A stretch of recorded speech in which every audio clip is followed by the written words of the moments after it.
factions of Thomas Jefferson and Alexander Hamilton wasn't a struggle between opposing views as much as it was a conflict over emphasis and always personalities. Jefferson's idea of holding regular constitutional conventions might rightly be described as a perfectly Republican idea. It's certainly a more populist concept than the permanent but amendable charter we ended up with, but Jefferson's automatic conventions would have most certainly made clear the primacy of the Constitution. There's a reason why the party he founded once held both Democratic and Republican in its name, you know.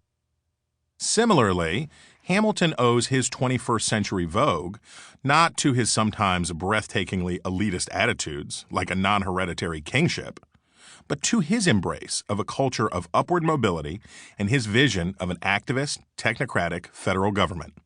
That and Lin-Manuel Miranda's ability to rhyme with Rochambeau. Conservatives now mainly see the Constitution as a means to constrain the federal leviathan, while today's liberals tend to focus on the Charter's guarantees of individual rights. So it's understandable that modern Americans are prone to forget that the purpose of the document was to create a central government more powerful than all but a few of the revolutionary generation would have initially envisioned.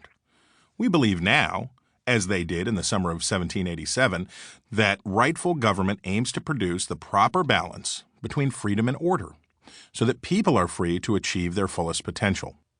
The tyranny of a despot and the tyranny of the mob are different in style, but commensurate in their power to oppress and destroy. In excess, both freedom and order can produce oppression. In equipoise, they produce miracles. America's prosperity and progress toward equal freedom under the law probably owes more to our culture than to our government. We are not free because the government says so, but rather because we the people have been mostly able stewards of these historically unprecedented blessings. But even the strongest culture needs guardrails to provide predictability and keep us from veering too far from our objective of maximizing freedom and opportunity.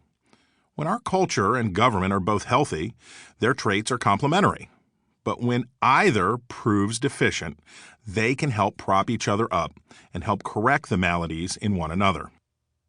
James Madison was the founding father who would ultimately strike the balance between the young Jefferson's belief in the sovereignty of the commoners and Hamilton's desire for a federal government of real sovereign power. He was the one who best explained the way a government could be powerful enough to provide adequate security and protect individual liberty without becoming tyrannical itself. Ambition must be made to counteract ambition. By balancing powers between small d democratic institutions, such as the House, with small r Republican ones like the Supreme Court, the founders created the governmental equivalent of a self-cleaning oven. There would be the rule of law to counteract popular excesses and popular sentiment to act against the abuses of the law.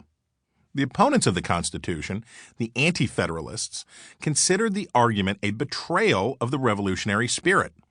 At the debate in Richmond over ratifying the charter, Patrick Henry, the same man who had goaded his reluctant fellow Virginians into rebellion, led the charge against a strong central government. Will the abandonment of your most sacred rights tend the security of your liberty, he asked.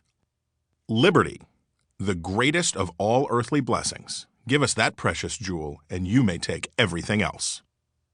Give him liberty or give him... But in Federalist number 45, Madison argues convincingly for a constitution that would expand the reach of the federal government at the expense of the powers and autonomy of state governments. Madison explains that the rights, well-being, and happiness of the people supersede the more abstract rights the Anti-Federalists said they meant to protect. We have heard of the impious doctrine in the Old World that the people were made for kings, not kings for people, he wrote. Is the same doctrine to be revived in the New, in another shape, that the solid happiness of the people is to be sacrificed to the views of political institutions of a different form? Simply put, the purpose of the Republic is not to maintain small r republicanism. Rather, a Republican system is what history and our own experiences have shown to best temper the impulses of the electorate while still